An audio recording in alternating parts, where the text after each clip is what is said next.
Сәлеметсіздер ме, құрметті әріптестер, менің YouTube каналыма қош келдіңіздер. Мен бүгін сіздерге осындай конструктордың сабақта қалай тиімді пайдалану керектігін көрсетемін. Менде тек 88 штук конструкторлар.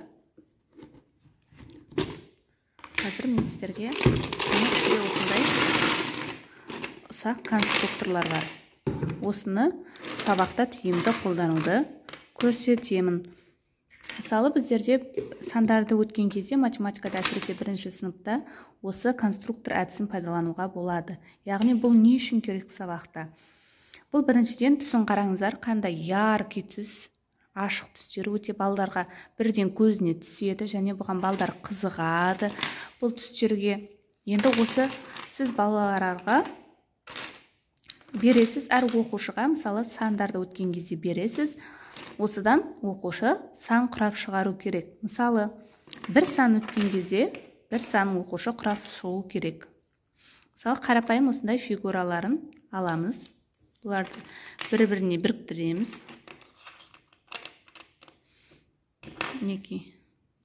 Осылай бірнеше фигураны біріктіреміз.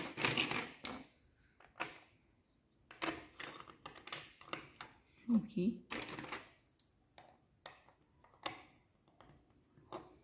Осы біріктіру арқылы біз бір санын, цифрын оқушы шығарады. Яғни сіз оқушыларға сан құрауды бересіз. Осы конструкторды пайдаланып, мінекей, көріп тұрсаңыздар, бір саны шықты. Енді осылай оқушыларға әр сабақ сайын сан өткен кезде осындай тапсырмаларды оқушыларға құрастыруға беруге болады. Оған мысалы сіз арнайы осындай өзіңіз білесіз ғой, қанша конструктор кететін, сонша штук беруіңізге де болады.